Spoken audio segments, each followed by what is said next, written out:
Hey, hello everyone. Hey, it's Friday night. I'm gonna do the last of the Hub City beers I have. I didn't think I'd ever get to taste this out of a bottle. I found this in Illinois. It's weird. They put their bottling date there. This is bottled on August 7th, 2010. Sometimes there's something there, sometimes there's not. This one has one. I visited the brewery this summer after a barbecue judging event. They pulled out their last keg, let me taste it fresh. I didn't think I'd ever see it because they said it was a one-time event or one-time brewing, or at least so far. I asked if they were going to do it again. They said probably, but they didn't have any plans to at the moment. But I found this in Illinois. I think the weekend I cooked with the competition team for my master judge certification, so absolutely nothing on the website about it. Of course, there's nothing on the bottle. I know it's 9 point something. I think it's 9.7% ABV. I think that's what they told me. So this is a pretty decent Imperial Stout. I have had one bottle out of this 4-pack. Right down the middle, no head at all. Very half a finger of a dark brown head. Absolutely no light coming through this at all. It's a good looking Russian Imperial Stout. So let me get a nose on it and see what we have here. We're getting chocolate right up front. There's some roasted barley.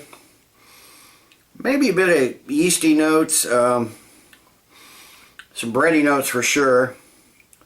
Lightly sweet chocolate, maybe a little toffee. Some roasted malt. Almost a slightly bitter coffee smell. Well, I'd say almost even besides the lightly sweet chocolate, there's almost like a fudge type chocolate smell. It smells pretty good. Chocolate and coffee and a little roasted malts, and that's what you get on the nose. Let me give it a taste and see what we have here.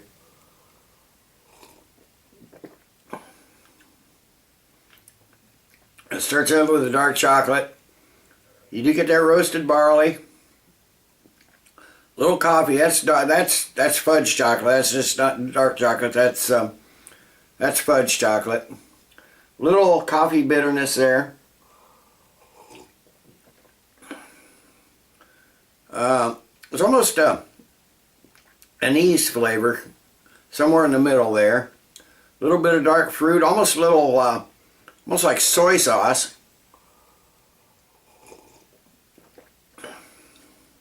There's some tartness towards the middle, but then it ends sort of sticky sweet. You get a little bit of the alcohol about midway through the palate too. Might even be some dark fruits like plums or something, but I just had this sitting out. I stuck it in the fridge for half an hour or so just to cool it off, so it's cooled off some, but it's not cold. But it's a good tasting beer. It's a medium to almost medium full body. Medium to low carbonation. There's not a ton of carbonation on this, so it makes it feel a little thicker than it really is.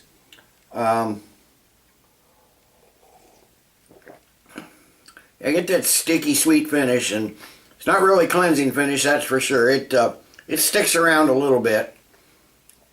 It eventually goes away, but let me sit and let this warm up a little bit more, closer to room temperature.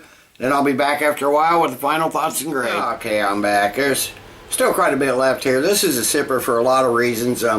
There is a lot going on here. This is a pretty decent Russian Imperial Stout. Also because as it warms up that sweetness, It's almost a bit cloying. It's not quite that bad yet, but it's almost a bit cloying, and it's not a real easy drinker, even though there is a lot going on. I don't know what this was like.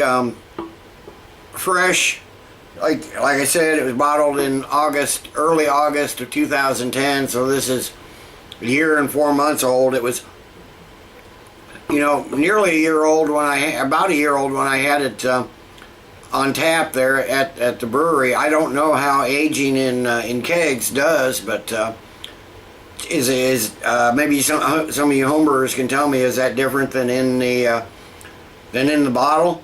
But anyway, it's got kind of a neat. I just looking at the label a little closer. You got, I don't know if you can see it there, the train and the big glass of beer right there in the car behind the train. Foam streaming off the top of it. That train is cranking out there. That train is cranking out. Pretty neat label. I think I'm going to keep that, or at least keep the box. Same picture on the box. But compared to the other Hub City beers, if I was just going to compare this to other Hub City beers, I'd give it a 10, because their year-round releases are not, as you can probably tell from our reviews, are not that good. I've been more impressed with their one-time releases, like that Sour Weiss and the Zur, and this one, which is so far, they said they were going to brew again, but so far it's a one-time beer. So I'm gonna give it an 8.5 out of 10. As a Russian Imperial Stout, is pretty darn good. It's not even close to the best I've had, but it's pretty darn good, and I'm really impressed on this one, Hub City. If you could get your year-round beers to be as good as this, or nearly as good as this, I'd buy them all the time. But yeah, 8.5 out of 10 is a Russian Imperial Stout. I'm surprised at 9.7%. There's a little bit of lacing down the glass, but not very much. So 8.5 out of 10. Till next time, everybody, cheers. Keep drinking good beer.